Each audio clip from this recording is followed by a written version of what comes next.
Bien, hermanos, vamos a orar para que el Señor nos dé su gracia esta tarde. Padre, estamos agradecidos por este día maravilloso que nos das, para que nos acerquemos a ti, a adorarte y agradecerte todas las misericordias que has tenido con nosotros y para fortalecer nuestras almas. Queremos rogarte precisamente eso. Enséñanos esta tarde y fortalécenos, Señor, nuestra vida cristiana, nuestro concepto de la vida cristiana, nuestra práctica de la misma, a través de la obra de tu Espíritu Santo, con tu palabra, Señor. Permite que nos afiancemos más, Señor, en lo que enseñas en las Escrituras y así logremos los propósitos que tenemos de poner tu nombre en alto. Padre, rogamos esto en el nombre de tu Hijo Jesucristo. Amén. Amén. Bien, esta tarde quiero enseñarles acerca de algo que se conoce como el principio regulador de la adoración. Algunos enseñarles, otros recordarles. Debemos pensar en qué es esto. El principio regulador de la adoración realmente es una doctrina que abarca mucho más.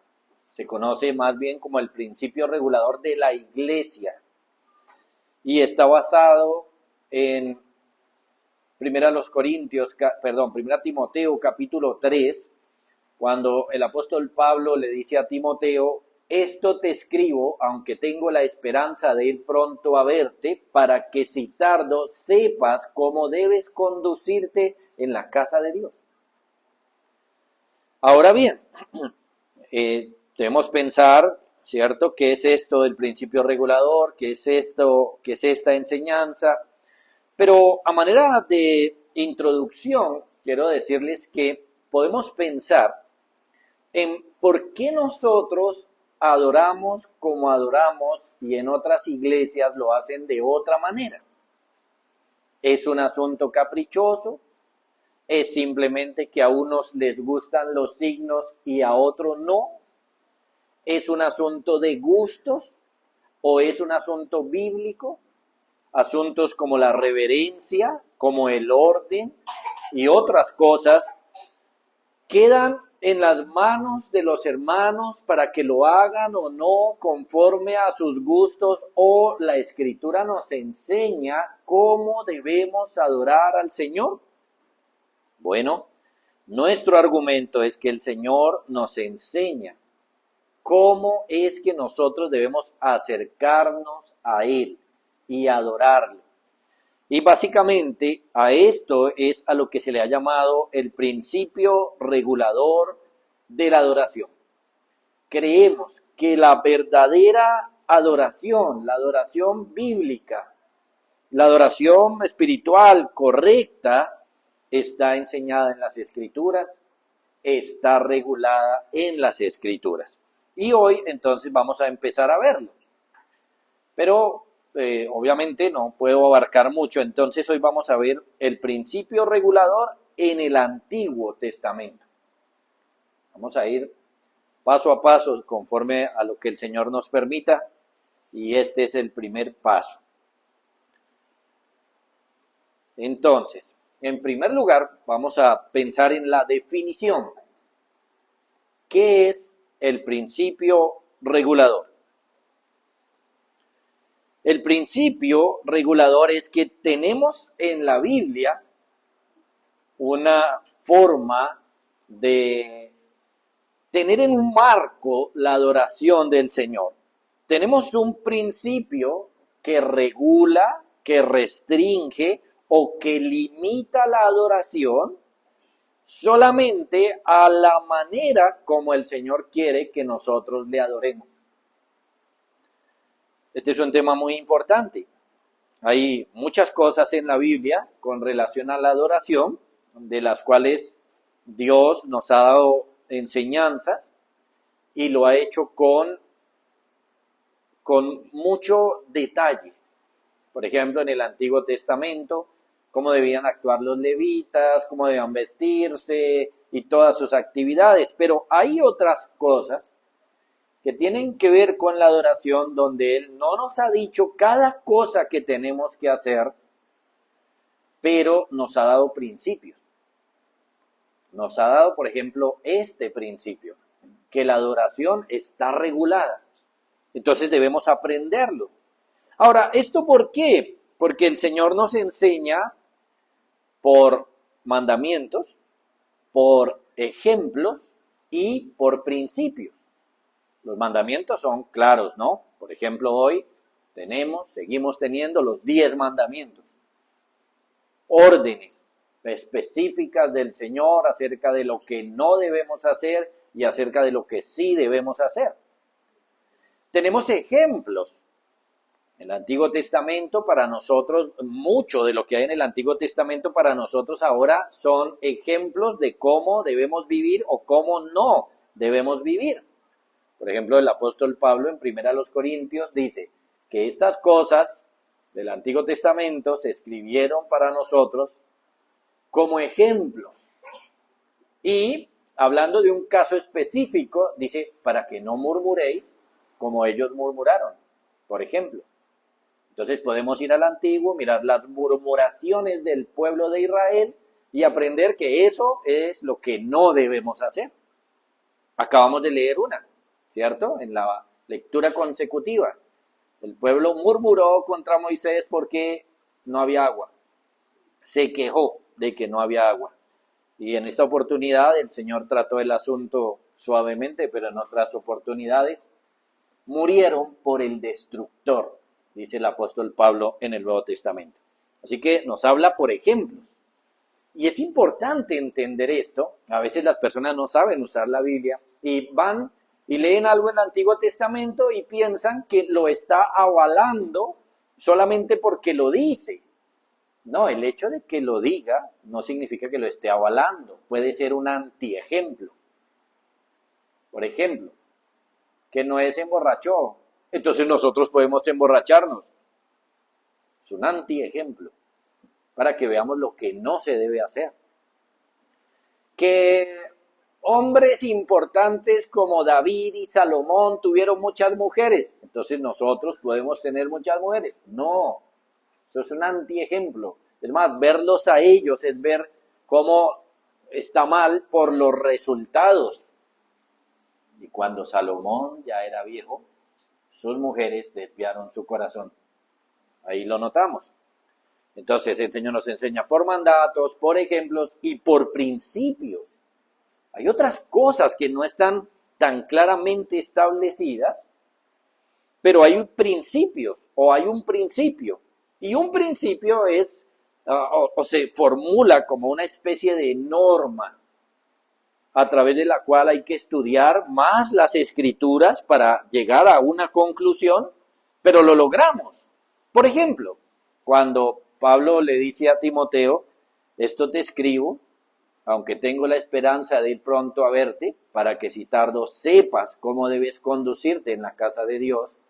Ahí hay un principio, que tenemos que aprender a conducirnos en la casa de Dios, que no podemos hacer lo que queramos con la casa de Dios, que no es nuestra casa, es la suya.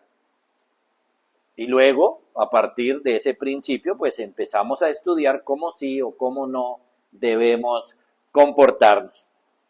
Entonces, tenemos frente a nosotros un principio y el principio es este: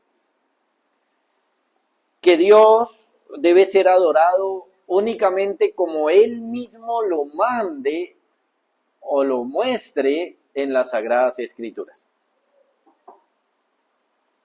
Dios debe ser adorado como Él mismo lo diga en las Sagradas Escrituras. Ahora bien, hay muchos hermanos, hay muchas iglesias que quieren adorar a Dios como ellos quieran, por sus gustos, por sus caprichos, algunos por atraer gente. Si quieren una iglesia de jóvenes, entonces van a hacer unas cosas, si quieren una iglesia de gente mayor van a hacer otras cosas, y esa es la manera como aparentemente adoran al Señor.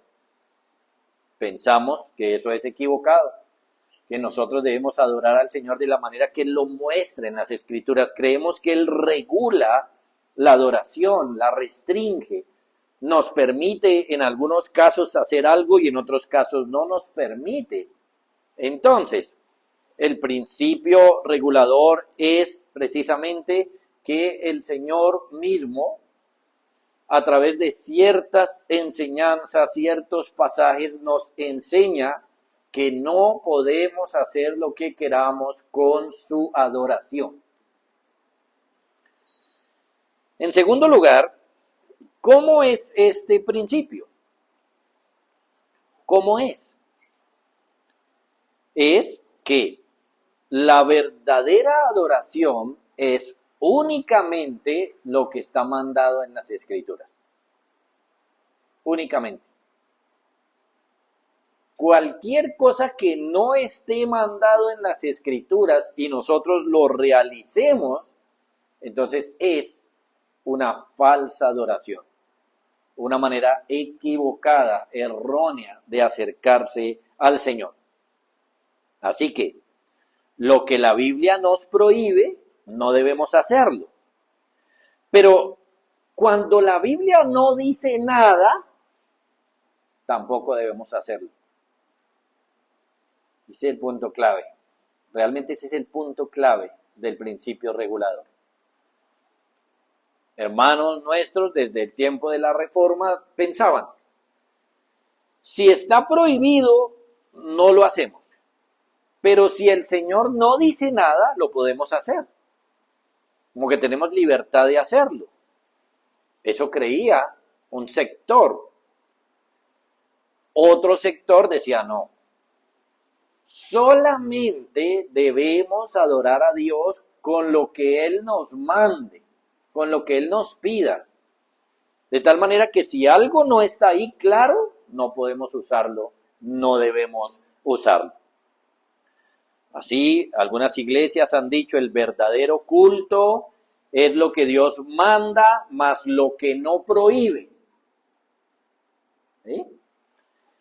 Es decir, si no está prohibido lo podemos hacer, eso dicen unos, pero nosotros creemos que no, que solamente el verdadero culto es lo que Dios manda. Parece muy sutil, ¿sí lo notan? Pero cuando se abre ese abanico de que podemos hacer cualquier cosa que Dios no habla, no dice nada, hermanos, pues ahí se podría meter de todo. Y así ha sido en la historia de la iglesia. El principio es este. La verdadera adoración es únicamente lo que está mandado en las Sagradas Escrituras. La adoración que Dios acepta es aquella que yo hago en obediencia a la palabra de Dios. Esa es la verdadera adoración. Tratar de adorar al Señor con mi imaginación, pensar que de pronto Dios puede estar agradado con esto que yo quiero hacerle, es falsa adoración. No puedo pensar que porque tengo buenas intenciones, Dios va a estar agradado con lo que quiero hacer si la Biblia no lo manda. Es como tratar de ser ingenioso en la adoración, pero no voy a lograr ser ingenioso, sino que lo que voy a lograr es ofender al Señor. Entonces, veamos el principio regulador, como les dije, en el Antiguo Testamento. Veamos algunos casos. El principal caso, el caso típico que inicia esto es el de Caín y Abel. Porque la adoración siempre ha estado. Dios debe ser adorado y por lo tanto desde que Dios creó al ser humano, la adoración existe. Pero existe no como se le ocurra a la gente, sino como el Señor lo pide. Entonces, tenemos el caso de Caín y Abel, Génesis capítulo 4, verso 3 en adelante.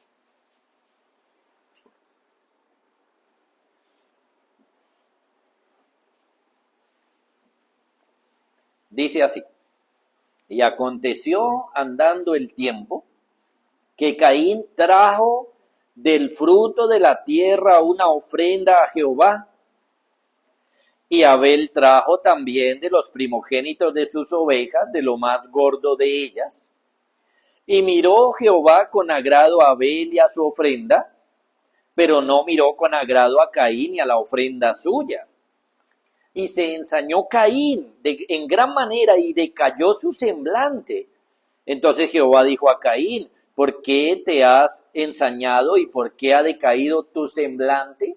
Si bien hiciereis, no serás enaltecido, y si no hicieres bien, el pecado está a la puerta. Con todo esto, a ti será tu deseo, y tú te enseñorearás de él.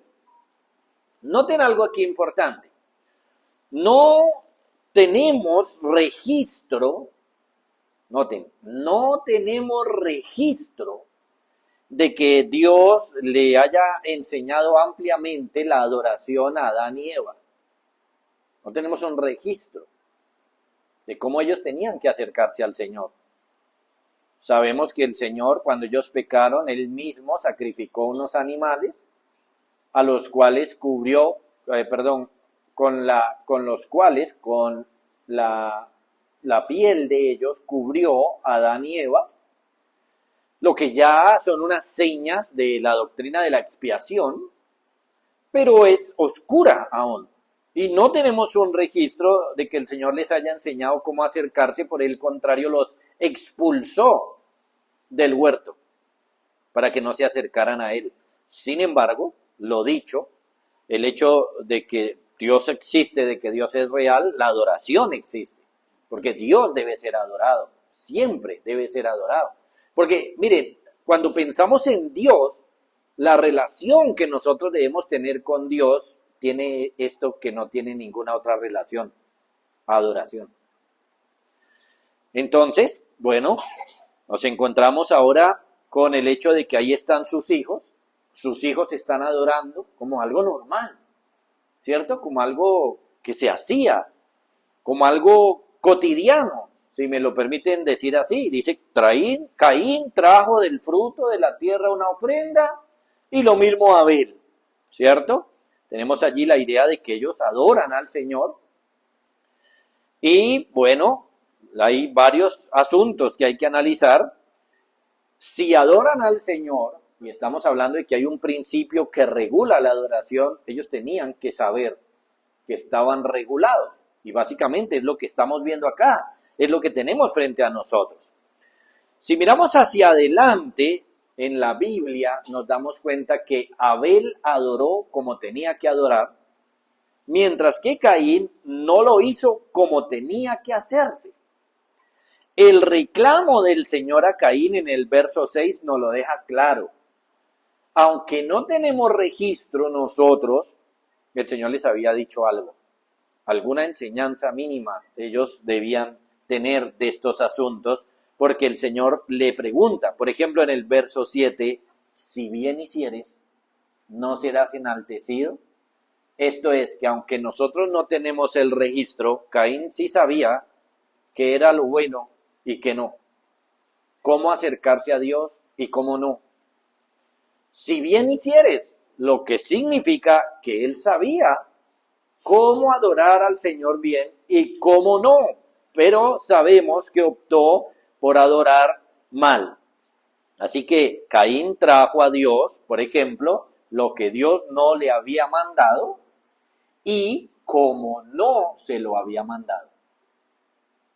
Dos asuntos: lo que no le había mandado y como no le había mandado.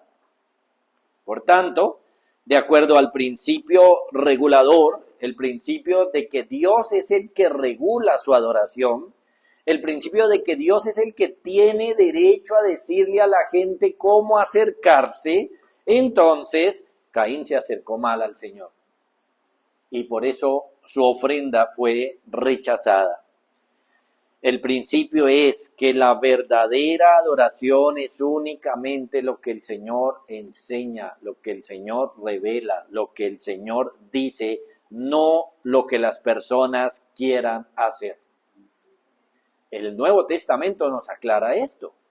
Hebreos capítulo 11, verso 4.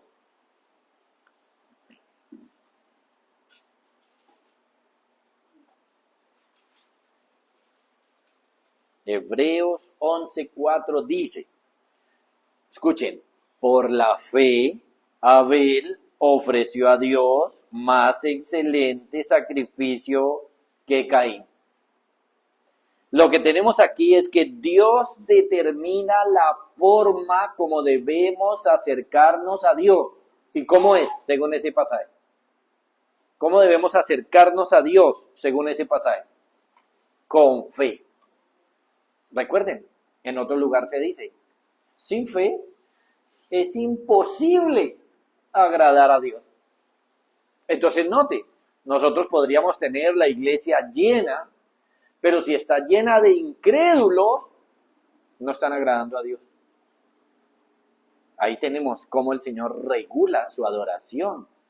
La forma como debemos acercarnos al Señor es con fe. Entonces, más adelante el Señor va instituyendo la adoración bien, les explica con toda claridad, y este principio sigue estando ahí, todo el tiempo, todo el tiempo.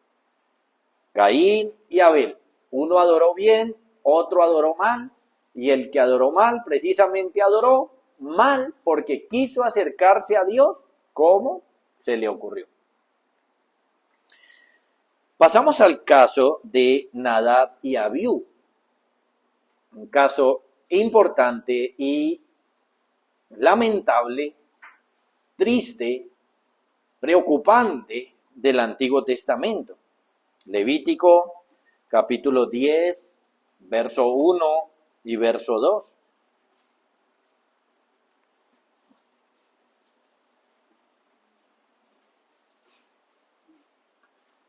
Hasta ese momento, al capítulo 9, las noticias eran buenas. El pueblo estaba haciendo lo que el Señor le había mandado, el Señor estaba recibiendo, digámoslo de esta manera, su adoración, las obras que el pueblo estaba haciendo eran buenas, el Señor las recibía. Y este capítulo empieza con un pero. Entonces ahí ya nos damos cuenta que va mal, porque se venía hablando bien, el pueblo venía bien, pero ahora un pero. El pero es una partícula de contraste. Entonces ahora nos va a hablar de todo lo contrario. Las cosas venían bien, ahora ya no van bien. ¿Qué ocurrió?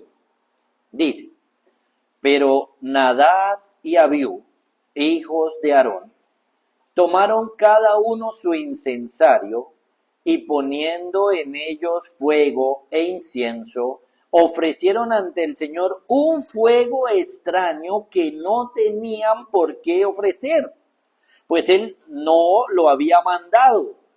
Entonces salió de la presencia del Señor un fuego que los consumió y murieron ante Él. Noten lo que tenemos ahora frente a nosotros.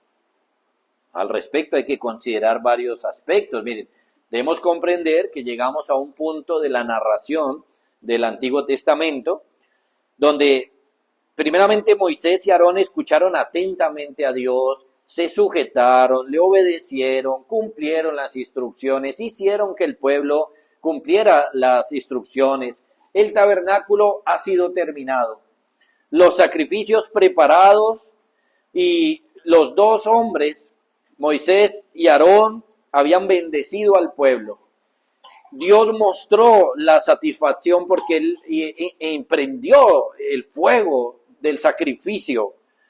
La satisfacción de Dios se manifestó en el fuego del altar. Dios mismo prendió el fuego y un fuego que tenía la idea de ser eterno como símbolo de esa aceptación. El pueblo feliz, la gente gozándose y de un momento a otro encontramos este incidente donde todo sale mal y se mueren los dos hijos del sumo sacerdote.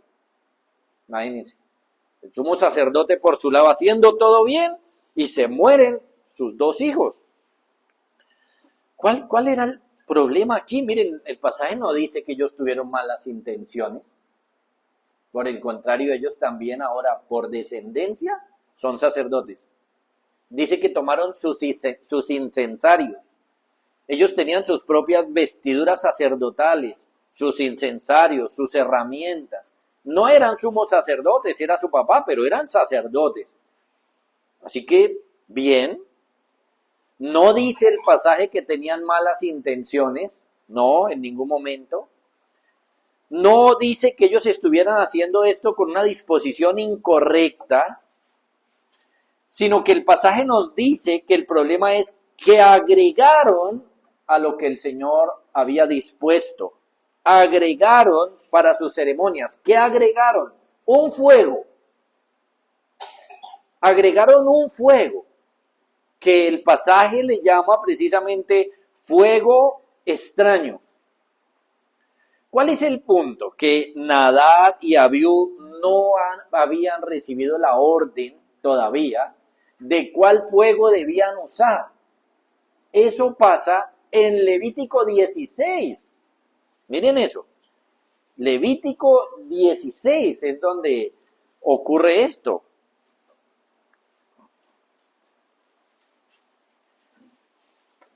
Y quiero que noten algo bien interesante de este Levítico 16, que va a hablarle unas órdenes a los sacerdotes, pero los pone en contexto de la muerte de Nadab y Abiú.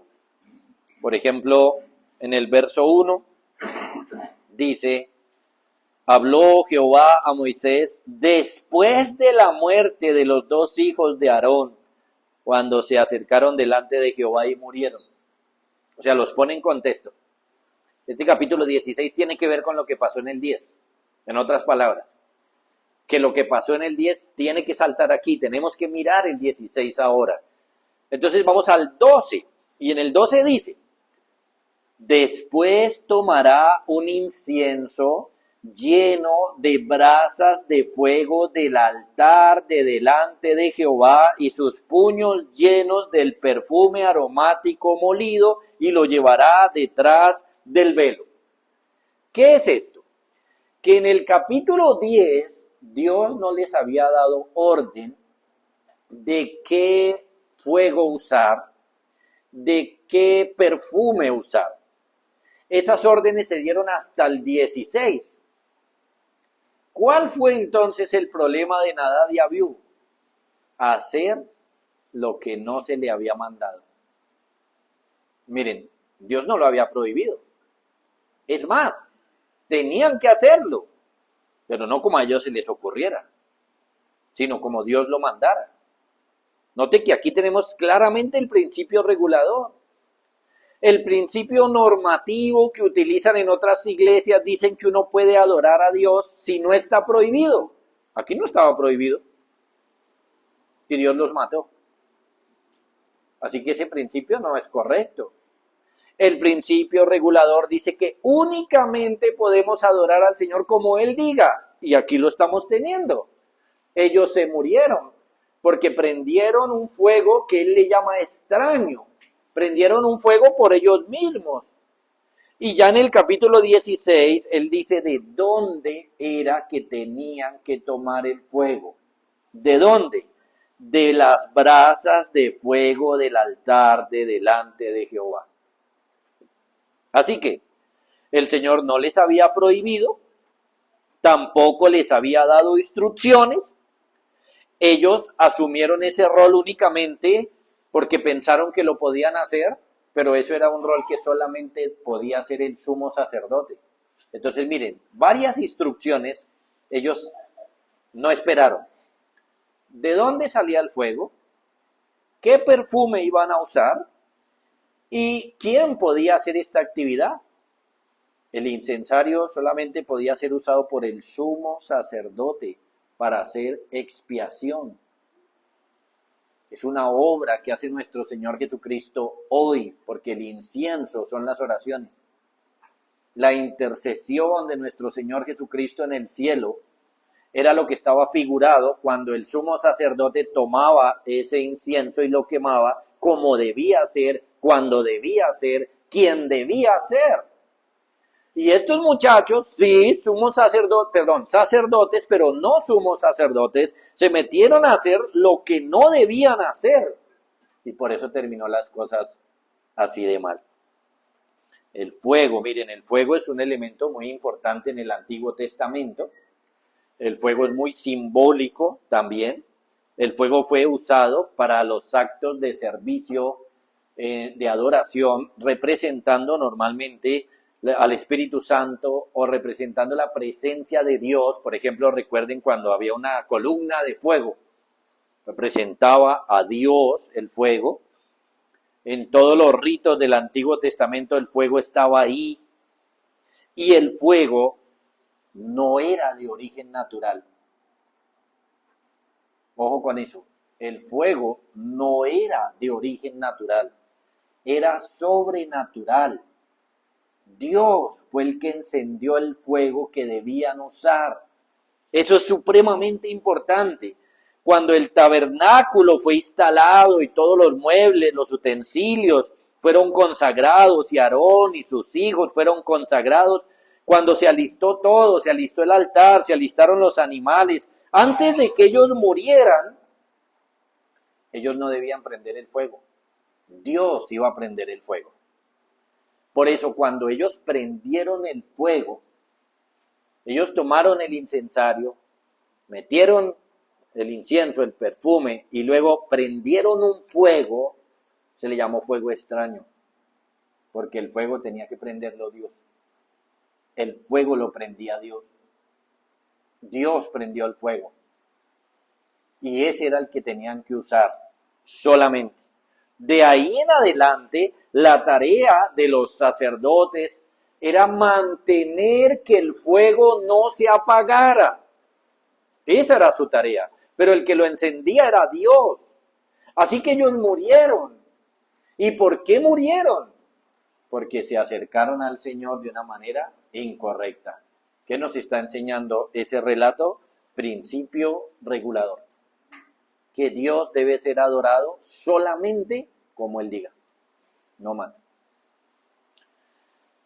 Luego tenemos el caso, por ejemplo, de Saúl. El caso de Saúl cuando fue desechado. Ustedes lo recordarán. Podemos pensar por allá en Primera de Samuel, capítulo 13.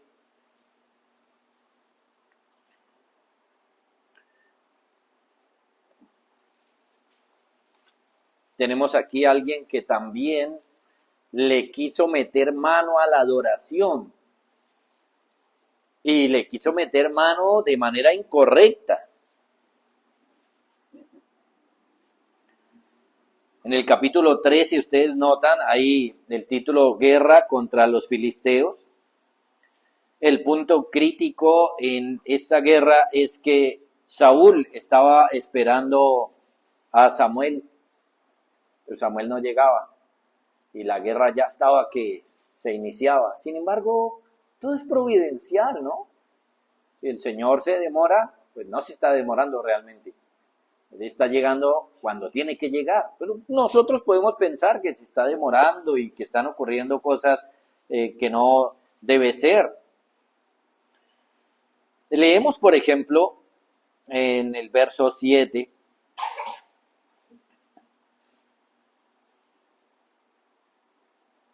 Dice, y algunos de los hebreos pasaron el Jordán a la tierra de Gad y de Galaad, pero Saúl permanecía aún en Gilgal y todo el pueblo iba tras él temblando.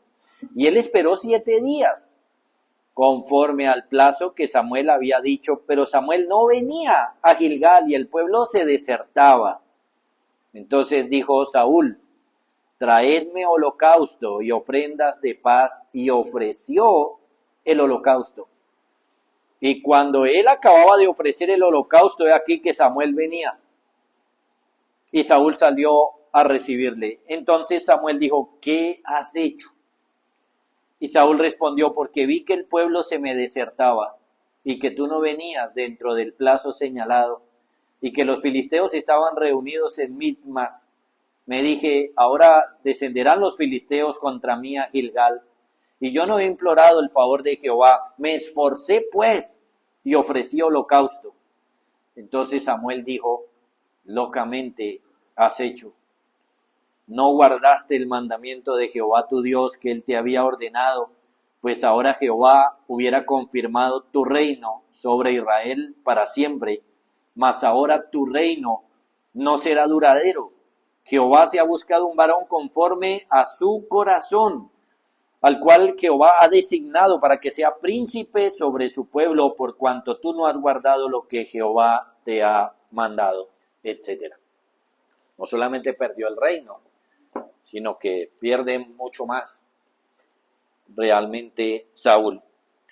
¿Qué es lo que tenemos aquí? Miren, al rey preocupado porque viene la batalla, presionado porque tiene la batalla, el pueblo de Israel está temblando, está miedoso, está temeroso, se le están desertando personas, así que él está impaciente y Samuel nada que llega. Y entonces él tomó la decisión, el rey tomó la decisión de hacer los sacrificios él. Como lo leímos, dijo, tráiganme los holocaustos, tráiganme las víctimas, y él lo ofreció, ¿cierto? Él ofreció esto. Esto es una violación de lo dicho por el Señor en cuanto a la adoración, porque esos ejercicios de adoración tenía que hacerlo solo el sacerdote, solamente, no un rey. El que tenía que hacer eso era el sacerdote. Por ejemplo, el mismo Samuel le había dicho, baja luego a Gilgal antes que yo, allí me reuniré contigo para ofrecer sacrificios y holocaustos de comunión, y cuando llegue te diré lo que tienes que hacer, pero tú debes esperarme. Eso fue lo que le dijo Samuel en el capítulo 10, verso 8, a Saúl. Bueno, Saúl en principio tal vez tenía la intención de conformarse a esos mandatos, pero por la presión que estamos hablando, por la guerra, no lo hizo. Vemos que Saúl es un hombre que, si cree en el Señor, cree de una manera muy superficial, realmente no es obediente al Señor, no estuvo dispuesto a obedecer al Señor a pesar de las circunstancias, y Saúl ofreció sacrificio, una respuesta ilegítima, cuando Dios claramente desde Levítico había dicho cómo era que tenía que hacerse este asunto. Un rey tenía que saberlo, un rey lo sabía, se le había dado la orden y él no hizo caso. Entonces, la obediencia de Saúl, noten, es un acto inadmisible. El que él le haya metido mano a la adoración hizo que su reino se acabara, su reinado se acabara, que el reino pasara de él a David. Es una insubordinación al Señor y es realmente un pecado. La adoración de Saúl fue un pecado que iba a tener consecuencias negativas para él y para el reino. Porque de todas formas, cuando pensamos en las escrituras, un rey está representando a otros. Y si el rey comete errores, los otros también sufren. Realmente con este incidente Saúl olvidó su primera responsabilidad, que era dar testimonio frente al pueblo, de ser un rey obediente, de ser un rey serio, y no fue serio realmente lo que hizo. Entonces recibió las instrucciones, no hizo caso, y con esto se acabó su reinado. Entonces la pregunta es, ¿Dios está tranquilo con que cualquier persona haga lo que quiera con su adoración? Estamos hablando del rey de Israel. ¿No podía el rey de Israel hacer lo que quisiera con la adoración de Dios? No. Por este acto perdió realmente el reino. Perdió el reino. Así que noten, el Señor rechaza la adoración de Caín por ser una adoración como no debe hacerse. Rechaza la adoración con el incienso de estos sacerdotes porque hicieron lo que quisieron, él no les había dicho cómo era. Rechaza esta adoración del rey de Israel, porque él no tenía que meterle mano ahí. Y tenemos otro caso, el caso de Usa. El caso de Usa. Al tiempo del reinado de David. David tuvo algunas derrotas contra los filisteos, También tuvo muchas victorias importantes, pero cuando está iniciando su reinado tiene muchos inconvenientes, tiene muchos problemas. Cuando pensamos en este Usa, estamos pensando en un momento cuando el arca de Dios está capturada, donde él logra unas victorias y la idea es traer el arca de Dios a la tierra de Israel, específicamente, inicialmente, al lugar donde esté el tabernáculo, donde va a quedar el templo más adelante. Sin embargo, el arca es uno de los símbolos principales del Antiguo Testamento de la adoración a Dios.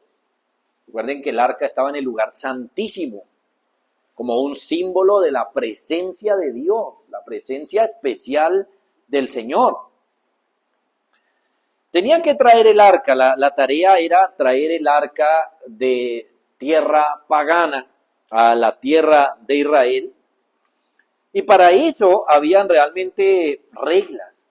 El Señor había establecido reglas. Cuando el Señor les dijo cómo hacer el tabernáculo, y decía que lo hicieran de tal madera, que lo recubrieran de oro, también les dijo que hicieran unos anillitos, que pusieran esos anillitos en los extremos, que por esos anillitos pasaran unas varas con las cuales debían movilizar todos los muebles del tabernáculo, y dentro de ellos, por supuesto, el arca para transportarla. Y había dicho también quién tenía que transportarla. ¿Quién? ¿Cuál familia tenía que transportarla? Es decir, que el Señor siempre dice, y en el Antiguo Testamento lo vemos muy bien, en Levítico, en Números, quién y cómo tenían que hacer las cosas.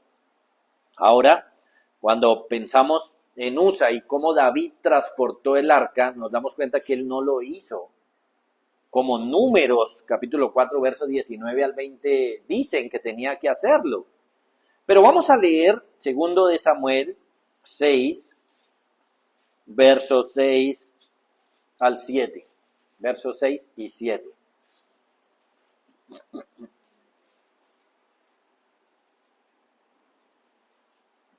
Dice, al llegar a la parcela de Nacón, los bueyes tropezaron, pero Usa, extendiendo las manos, sostuvo el arca de Dios. Con todo, la ira del Señor se encendió contra Usa por su atrevimiento y lo hirió de muerte ahí mismo, de modo que Usa cayó fulminado junto al arca. Mire, cuando uno lee este pasaje sin darnos contexto, pues uno dice, uy, pobrecito Usa. Cuando uno lee este pasaje sin entender el contexto, como que uno se inclinara a favor de Usa, como que le naciera hasta un pecado en el corazón a uno de decir, uy, yo creo que aquí Dios como que fue muy estricto, como que fue muy duro. Pero es por nuestra ignorancia. Porque uno dice, pero Usa, ¿qué culpa tiene? Si Usa vio que el arca se iba a caer y Usa la sostuvo, ¿cierto? Entonces uno como que trata de justificar a Usa. Uno trata de justificarlo y de pensar que Usa actuó bien. Bueno, Usa no actuó bien. No actuó bien, ni David. No actuaron bien, porque el arca tenía que ser transportado por los levitas. Específicamente había una familia que se le había asignado, de manera general era la familia de Aarón.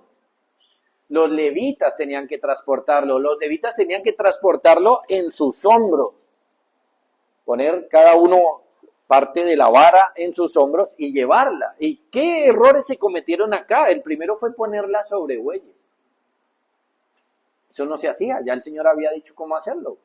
Ya había dicho cómo transportarlo, no lo hicieron así. Y luego tenemos este segundo error pecaminoso que este hombre Usa, pues vio que se iba a caer el arca y mandó la mano, pero el Señor inmediatamente le quitó la vida. Ahí pensamos precisamente, ¿por qué murió? Porque es que no te es que estamos hablando de muerte. Muerte en Nadab y Abiú, muerte en Usa, muerte. Esto es importante, miren, a veces cuando nosotros no entendemos si algo es grave, por ejemplo, nosotros miramos un pecado y no sabemos si ese pecado es grave, la forma de saberlo es mirar como la otra cara de la moneda. Y la otra cara de la moneda es mirar cómo Dios reacciona. ¿Sí? Por ejemplo, si nosotros miramos aquí y decimos, ve, pero esto es una mentira piadosa. Eso no está malo. Pero luego volteamos la cara y vemos cómo Dios reacciona. Y nos damos cuenta de cosas como que la paga del pecado es la muerte. Entonces ahí ya uno no puede decir que la muerte es que la mentira es una bobadita. Ya no podemos llegar a esa conclusión. Entonces, cuando miramos la cara de la moneda y decimos, ay, pero es que Usa vio que el arca se iba a caer de los bueyes y le mandó la mano. O sea, pobrecito, como que uno no lo ve tan grave. Pero si volteamos la moneda y nos damos cuenta que Dios lo mató, entonces, ¿qué tan grave es? Y Dios lo mató y no le dio oportunidad de nada. Entonces, ¿qué tan grave es? Pues gravísimo, ¿cierto? Gravísimo, porque Dios es justo y santo y todo lo que hace es bueno y bien. Entonces, si Dios actuó de esa manera, ¿quién estaba mal? ¿Quién actuó mal? ¿Cierto?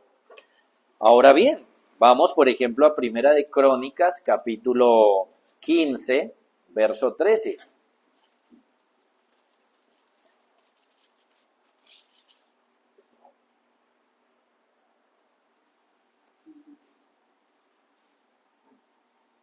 Vamos a leer el 12 y el 13 para contextualizar un poco. Estas son palabras de David cuando ya trató por segunda vez de llevar el arca. Verso 12. Y les dijo, vosotros que sois los principales padres de las familias de los levitas, santificaos, vosotros y vuestros hermanos, y pasad el arca de Jehová, Dios de Israel, al lugar que le he preparado, pues por no haberlo hecho así la primera vez, Jehová nuestro Dios nos quebrantó por cuanto no le buscamos según su ordenanza. Ahí está. David mismo reconoce la falla. Por no haber llevado el arca según su ordenanza, según los mandatos que el Señor le había dado. Por eso el Señor hizo lo que hizo. Por un lado, hermanos, no pudieron llevar el arca, lo cual ya era un problema, una cosa mala. Se murió Usa, se murió un hombre. O sea, imagínense, estamos como en un evento cúltico, digámoslo así, y se muere alguien, y se muere castigado. No que se murió porque sí, no que de pronto ya le llegó la hora, no es que ya era muy viejito y entonces ya se murió de muerte natural. No, no, Dios le quitó la vida, fulminantemente. Eso es una tragedia, eso es algo terrible. La primera vez no la transportaron correctamente, no consultamos al Señor como está establecido y por eso el Señor se enfureció contra nosotros, es lo que dice David.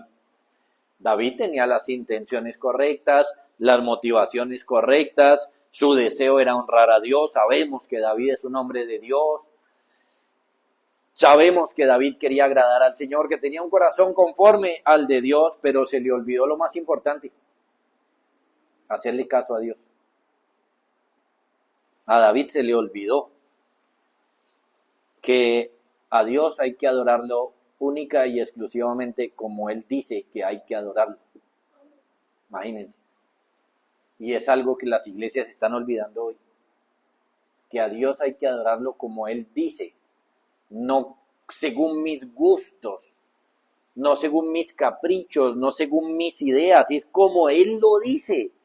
Y todas las cosas que nosotros necesitamos para adorar al Señor están en las Escrituras. Por ejemplo, estamos viéndolo en el Antiguo. Todo lo que ellos necesitaban para adorar al Señor, Él se los había dicho. Todo lo que necesitaban. Si tomamos en cuenta las instrucciones que Dios les da en Éxodo, de cómo construir cada uno de los muebles del tabernáculo, de cómo transportarlos, los levitas tenían que llevarlo en varas. Le dice, funde 4 anillos de oro para colocarlos en sus 4 patas, 2 en cada costado. prepara luego unas varas de madera de acacia y recúbrelas de oro. Introduce las varas en los anillos que van a los costados del arca para transportarla. Deja las varas en los anillos del arca y no los saques de allí, y pon dentro del arca la ley que voy a entregarte. Todo se los había dicho.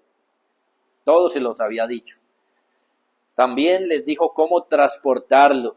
Le dijo que la idea era que esas varas estuvieran ahí, que nadie tocara el arca, que nadie mirara dentro del arca. Imagínense, ni siquiera que miraran, no podían mirarlo.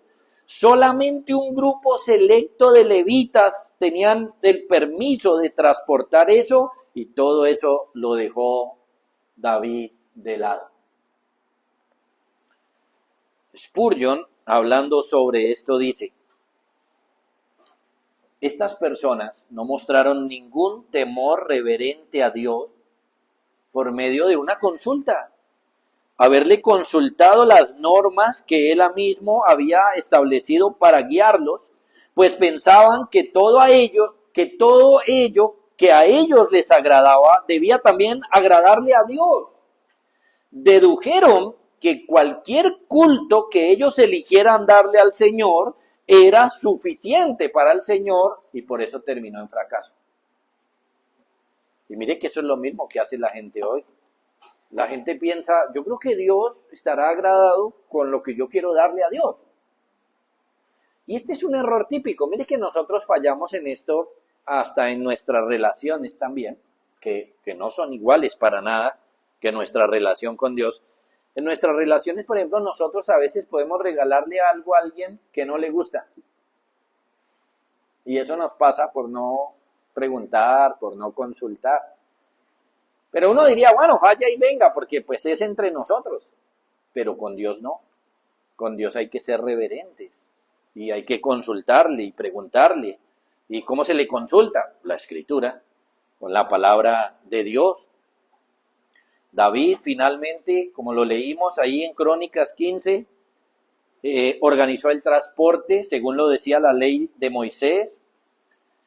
Dice que luego los descendientes de los levitas, valiéndose de las varas, llevaron el arca de Dios sobre sus hombros, tal como el Señor lo había ordenado por medio de Moisés. Lo hicieron después. Solo entonces Dios ayudó a los levitas que llevaban el arca del pacto del Señor. Crónicas 15:26 dice: y como Dios ayudaba a los levitas que transportaban el arca del pacto, se sacrificaron 7 toros y 7 carneros.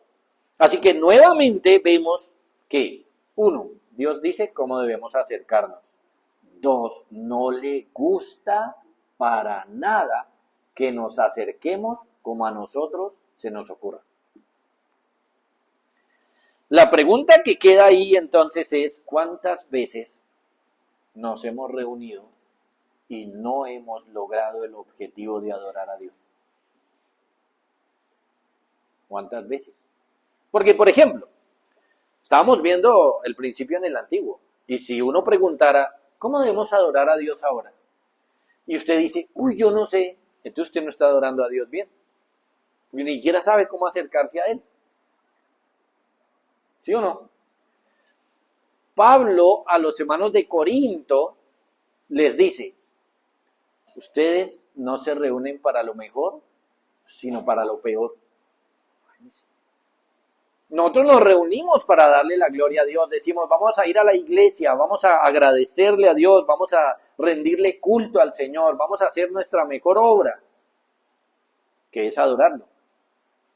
Y viene Pablo y les dice, ustedes no se reúnen para lo mejor, sino para lo peor. Podría ser que los hermanos de Corinto hubieran dicho, wow, ¿cómo así? Yo ni siquiera había pensado en eso, pero luego aplicamos eso a nuestras vidas hoy y nos preguntamos, ¿cuántas veces entonces nos hemos reunido para lo mejor y ha salido para lo peor? Porque a Dios hay que adorarlo como Él lo dice en las Sagradas Escrituras. Para adorarlo necesitamos, entre otras cosas, ser como o volvernos expertos en esto. ¿Qué es lo que le agrada al Señor? ¿Le agrada mi actitud? ¿Le agrada mi ofrenda? ¿Le agrada mis cantos? ¿Le agrada mi oración, mi amén? ¿Le agrada como canto? ¿Le agrada como preparo el día del Señor? ¿Le agradan todas esas cosas? ¿Está agradado Dios conmigo o no? Bueno, lo que estamos aprendiendo esta tarde es que para agradarlo hay que acercarnos a Él como Él lo dice en las Sagradas Escrituras. El ejemplo del Antiguo Testamento, que ya no adoramos como el Antiguo, ya no sacrificamos animales, ¿cierto? Ya no vamos al templo, a ese templo de Jerusalén, ya no quemamos incienso, ya no tenemos un sumo sacerdote humano, meramente humano, ahora es el Señor, o sea, muchas cosas han cambiado de la adoración del Antiguo al Nuevo, ¿cierto? Pero estos ejemplos de la adoración del Antiguo Testamento nos enseñan que no podemos acercarnos al Señor como queramos, que tenemos que adorarlo con una conciencia de que estamos obedeciendo todos los mandatos que nos ha dado para adorarlo. Esta enseñanza nos reta, porque nos está diciendo, entonces tenemos que aprender cómo es la adoración del nuevo. Pero se acabó el tiempo, no puedo explicarles más hoy. Necesitamos aprender la adoración del nuevo. Necesitamos aprender los principios, mandatos y ejemplos del nuevo. Y necesitamos ponerlos en el corazón y cada vez que nos reunamos, adorar al Señor como Él nos dice que lo adoremos. Porque de lo contrario podemos estar cometiendo los errores de Caín, los errores de Nadab y Abiú, los errores de Usa, los errores de Saúl y muchos otros, de acercarnos al Señor como se nos antoja. La verdadera adoración está regulada por las Escrituras, así que nuestro deber es aprender cómo debemos adorar al Señor. Y luego, noten lo que les decía al principio, ¿por qué lo hacemos como lo hacemos? Por ejemplo, como pastor y como Iglesia Vida Nueva, les podemos decir, lo hacemos porque ya hemos hecho un ejercicio de mirar las Escrituras y pensar cómo debemos hacerlo. Pero aquí debemos hacerlo de la misma manera. El ejercicio de aprenderlo y hacerlo a conciencia, con conocimiento, con intencionalidad, reunirnos y que cada vez que nos reunamos sepamos que estamos haciendo exactamente las cosas que el Señor quiere que hagamos, de la manera que el Señor quiere que hagamos, porque, hermanos, Él debe ser adorado, la gloria debe ser suya y no es lo que se nos ocurra darle, sino lo que Él nos dice que debemos darle. Quiera el Señor, hermanos, que esto ponga peso entonces en nuestros corazones, que entendamos que la sinceridad no es suficiente. David era sincero, Usa era sincero, Nadab y Abiú eran sinceros, pero eso no es suficiente. Tenemos que ser sinceros y tenemos que ser bíblicos. Tenemos que ser sinceros y tenemos que ser obedientes. Entendamos estas cosas, hermanos, y entonces nos esforcemos por rendirle al Señor una adoración según sus términos. Que Dios sea adorado en verdad por la iglesia. Como dice Efesios, a Él sea la gloria en la iglesia, en Cristo Jesús, por los siglos de los siglos. Amén. Oremos. Padre, te damos muchísimas gracias por tu palabra, Señor. Gracias porque estos versos, estos casos que hemos visto, nos enseñan que debemos ponerle peso a tu adoración, que no podemos hacer cualquier cosa, que tenemos que acercarnos correctamente a ti, Señor. Gracias por enseñarnos eso hoy. Ayúdanos, Padre, a seguir adelante, a aprender más de este tema y adorarte correctamente, Señor, como creyentes, como cristianos, como iglesia. Queremos que tu gloria sea puesta en alto y por eso seguimos rogando, síguenos enseñando más y más y que nuestro corazón esté dispuesto a hacer lo que tú quieres. Padre, lo rogamos en el nombre de tu Hijo Jesucristo. Amén.